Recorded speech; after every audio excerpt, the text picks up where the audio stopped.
নমস্কার বন্ধুরা, সকলকে আমার চ্যানেলে স্বাগত। আজকে বহু প্রতীক্ষিত কেন্দ্রীয় অর্থ বাজেট পেশ করলেন মাননীয় অর্থমন্ত্রী নির্মলা সীতারামন।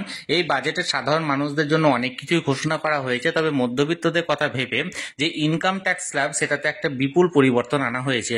এই বিপুল পরিমাণ ইনকাম ট্যাক্স ছাড়ের ফলে এবার লাভবান হতে চলেছে কোটি কোটি সাধারণ মধ্যবিত্তরা। আপনি কতটা লাভবান হতে চলেছেন এবং কতটা উপকৃত হবেন এই কেন্দ্রীয় বাজেটের ফলে, সকল কিছু আজকে ভিডিওতে বিস্তারিতভাবে আলোচনা করব। ভিডিওটি সকলের জন্য অত্যন্ত গুরুত্বপূর্ণ, তাই প্রথম থেকে শেষ পর্যন্ত অবশ্যই ধৈর্য সহকারে দেখবেন এবং ভালো লেগে থাকলে অবশ্যই একটি লাইক করবেন এবং সকলের সঙ্গে শেয়ার করবেন। আর সেই সাথে এই চ্যানেলে যদি প্রথমবার হয়ে থাকেন এই রকমের ইনফরমেটিভ ভিডিও আরো দেখার জন্য যারা এখনো পর্যন্ত চ্যানেলটিকে সাবস্ক্রাইব করেননি তারা অবশ্যই চ্যানেলটিকে সাবস্ক্রাইব করে নিতে ভুলবেন না। তাহলে চলুন আমরা বিস্তারিত জেনে নিই। আজকে বহু প্রতীক্ষিত কেন্দ্রীয় অর্থ বাজেট পেশ করলেন মাননীয় অর্থমন্ত্রী নির্মলা সীতারামন।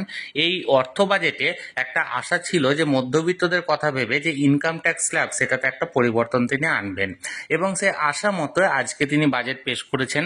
এবং সব থেকে যে বড় ঘোষণাটি ছিল সেটা হলো 7 লক্ষ টাকা পর্যন্ত যে ইনকাম ট্যাক্স রিবেটের যে আগের বিষয়টি ছিল, অর্থাৎ 7 লক্ষ টাকা পর্যন্ত যদি আপনার ইয়ারলি ইনকাম হয়ে থাকে তাহলে আপনাকে কোনো রকম কোনো ইনকাম ট্যাক্স পে করতে হবে না। সেটাকে এই বছর তিনি বাড়িয়ে 12 লক্ষ টাকা পর্যন্ত করেছেন। অর্থাৎ আপনার মান্থলি ইনকাম যদি 1 লক্ষ টাকা বা তার কম হয়, অর্থাৎ ইয়ারলি ইনকাম যদি 12 লক্ষ টাকা বা তার কম হয়ে থাকে, তাহলে সেক্ষেত্রে আপনাকে ইনকাম ট্যাক্স বাবদ কোনো রকম কোনো টাকা পে করতে হবে না কেন্দ্রীয় সরকারকে। অর্থাৎ একটি অত্যন্ত বড় ঘোষণা। এবং তার পাশাপাশি যদি আপনি মাইনেভুক্ত কর্মচারী হয়ে থাকেন তাহলে আরো স্ট্যান্ডার্ড ডিডাকশন হিসাবে আরো 75,000 টাকার আপনি বেনিফিট পাবেন। অর্থাৎ আপনি যদি মাইনেভুক্ত হয়ে থাকেন তাহলে আপনি সর্বমোট 12,75,000 টাকা পর্যন্ত যদি আপনার ইয়ারলি ইনকাম হয়ে থাকে তাহলে আপনাকে কোনো রকম কোনো ট্যাক্স পে করতে হবে না।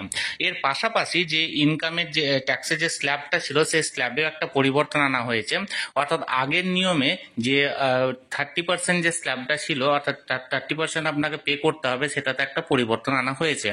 নতুন যে ইনকাম ট্যাক্স স্ল্যাবটা হতে চলেছে সেটা হলো 0 থেকে 4 লক্ষ টাকা পর্যন্ত যদি আপনার ইনকাম ট্যাক্স মানে ইনকাম হয়ে থাকে ইয়ারলি ইনকাম, তাহলে সেক্ষেত্রে আপনাকে কোনো রকম কোনো টাকা দিতে হবে না ট্যাক্স বাবদ।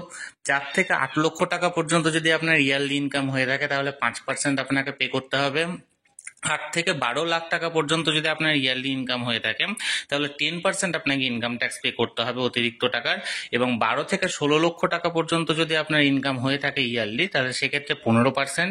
16 থেকে 20 লক্ষ টাকা পর্যন্ত হচ্ছে 20%, এবং 20 থেকে 24 লক্ষ টাকা পর্যন্ত হচ্ছে 25%, এবং 24 লক্ষ টাকার উপরে যদি আপনার ইয়ারলি ইনকাম হয়ে থাকে তাহলে আপনাকে 30% হারে ইনকাম ট্যাক্স পে করতে হবে।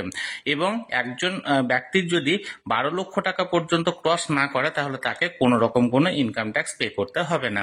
তাহলে বন্ধুরা, আজকে মাননীয় অর্থমন্ত্রীর তরফ থেকে যে কেন্দ্রীয় বাজেটটি পেশ করা হয়েছে তাতে যে ইনকাম ট্যাক্সের দিক থেকে বিচার করতে গেলে সাধারণ মানুষেরা অর্থাৎ মধ্যবিত্ত মানুষেরা অনেকটাই উপকৃত হতে চলেছে।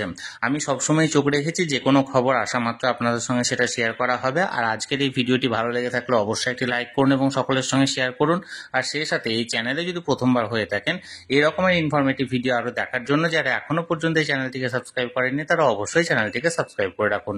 ধন্যবাদ, দেখা হচ্ছে পরের ভিডিওতে।